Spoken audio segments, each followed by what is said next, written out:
What if real commitment to self-growth is not about rules or pressure, but rhythm? Finding your steady flow that lets you grow with balance, compassion, and even space for spontaneity.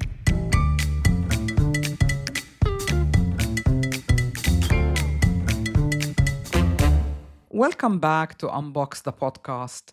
I'm Sahar Huneidi Palmer, your host and mentor to conscious, mindful life. In the last episode, we looked at why quick fixes keep us stuck and why real growth means choosing yourself first. Today, we're going one step further. What happens after you make that choice to commit?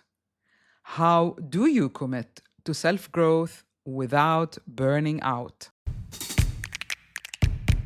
Commitment often gets confused with rigidity. People think it means lockdown, no freedom, and endless repetition. But true commitment is rhythm. Rhythm is what creates flow, achievement, and joy. Without it, consistency is mechanical and eventually leads to overwhelm. I realized this very young when I started piano lessons at 7 years old. My teacher would set a metronome ticking steadily in the background and always reminded me, "Stick to the rhythm, Sahar." At first, I thought it was about keeping up with time. But then I realized, even if you play every note correctly, without rhythm, the piece feels mechanical.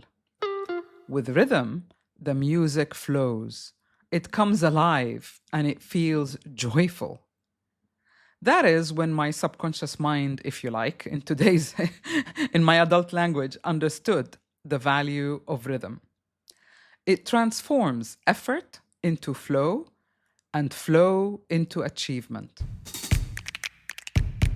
Later, when I began writing my books, I discovered the same truth again. You can't finish a book in one setting. What worked was creating a rhythm, showing up at the same time, in the same space when I felt clearest. Over time, my brain began to associate that time and that space with writing. It took procrastination out of the equation. I wasn't forcing myself, I was flowing because rhythm had programmed my mind, my brain had programmed me to show up and just do it. When I left the corporate world and became self-employed, one of my clients and friends gave me the best advice. She said, "Get up and be at your desk at 9 o'clock every morning as if you were at work. That is the only way it will work." And she was right. That rhythm gave my day shape and stopped me from drifting aimlessly. But as soon as I did, I discovered that even doing that wasn't enough. Life isn't just one task. There are many responsibilities, and if you don't bring them into a rhythm, they scatter your energy and you feel afloat all over the place. So I began to look at all areas of my life, personal and professional. I mapped out chores, creative work, leisure, family, and social time. Even laundry was there. And laundry day fell on Tuesdays. Newsletters on Fridays. Family was weekends. Reading a new book once a month. A movie once a month. Time with friends once a week, and so on.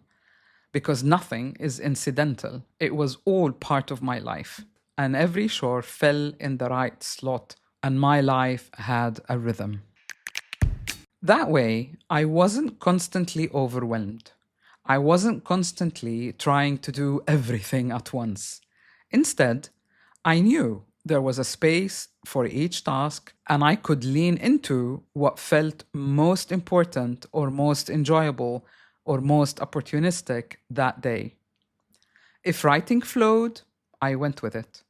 If time with a friend was more nurturing, I did that instead. And at the end of the day, I had a good day and a lot got accomplished. And by the end of the month, everything was accomplished. That is the power of rhythm. It creates balance without rigidity. Later, when I needed a housekeeper, I shared this approach with her. I suggested she maps her responsibilities in the same way, giving each task its own slot. She got it. She laughed and she said, "All right then, we'll do laundry on Tuesdays." It seems that my rhythm became hers. That's when I realized rhythm is contagious. It creates order, harmony, and flow. It takes the weight of the chaos away for you and for those around you.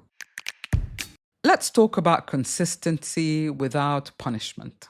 Consistency is often misunderstood. One of my clients always felt she had failed herself if she slipped or missed one day. She would restart from zero each time, punishing herself, and ended up going around in a loop. I told her slipping isn't failure. It means you're human. The power is in returning. That's consistency. Think about your own life. Do you restart from zero each time you slip? Or can you return to your rhythm without much ado, without judgment? When you treat commitment as punishment, you do create burnout.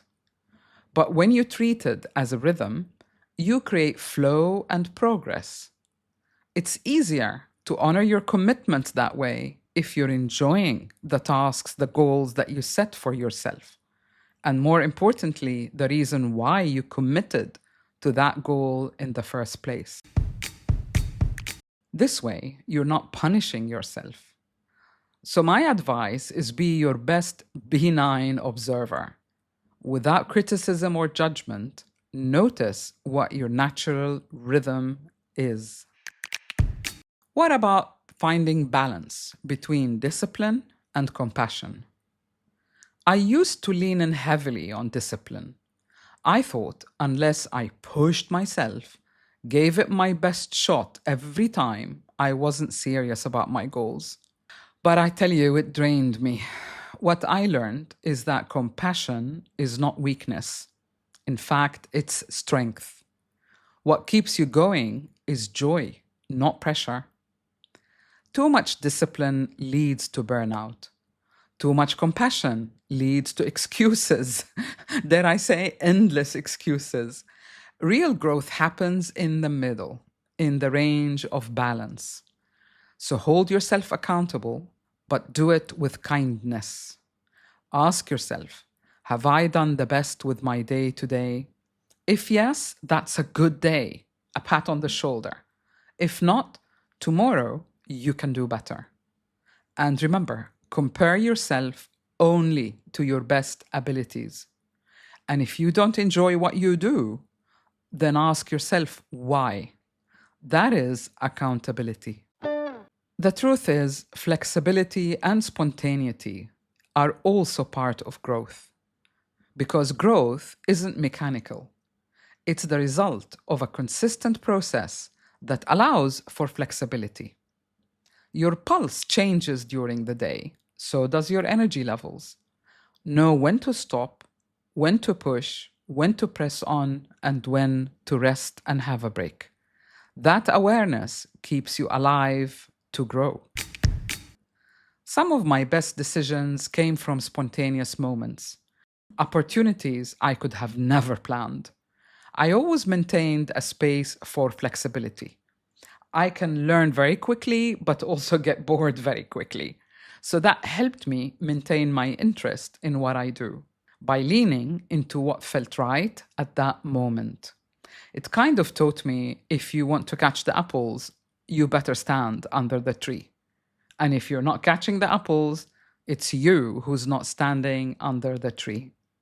So I kind of detected where the flow was and I aligned myself with it. That way, life stayed in rhythm. Flexibility is not breaking commitment. It is what made commitment sustainable for me. Let's see how that fits with the Beimma methodology. This rhythm shows up in the 4 dimensions of change. If you're not familiar with it, if you're new to Unbox the Podcast, B stands for the body. Honor your cycles. Your energy will rise and fall. E is for emotions. Allow your emotions to flow through you without judgment. It's just like the wind changing directions. You don't judge it, it just happens sometimes. M stands for mind and belief system. Shift from I must to I choose to. That shift frees you. And A stands for accountability. Notice when you drift into rigidity or avoidance and gently return to your rhythm.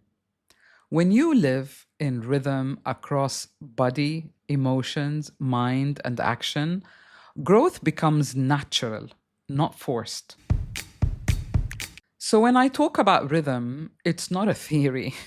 It is how I live, how I write, how I mentor, how I deal with my life every day. Commitment is not a prison. It's a rhythm that lets you dance with your transformation without burning out. Thank you for joining me in episode 39 of Unbox the Podcast. If this touched you, please follow or subscribe now. And if you're on YouTube, tell me in the comments, where are you joining us from? If you would like to go deeper, do explore my online growth page on the website. You will find tools for life, ebooks, and guided meditations. Many are free when I first release them. And if you would like to support the podcast in a small way, you can buy me a coffee. I will leave the link in the show notes. Until next Tuesday, you can rewrite your story and reclaim your power.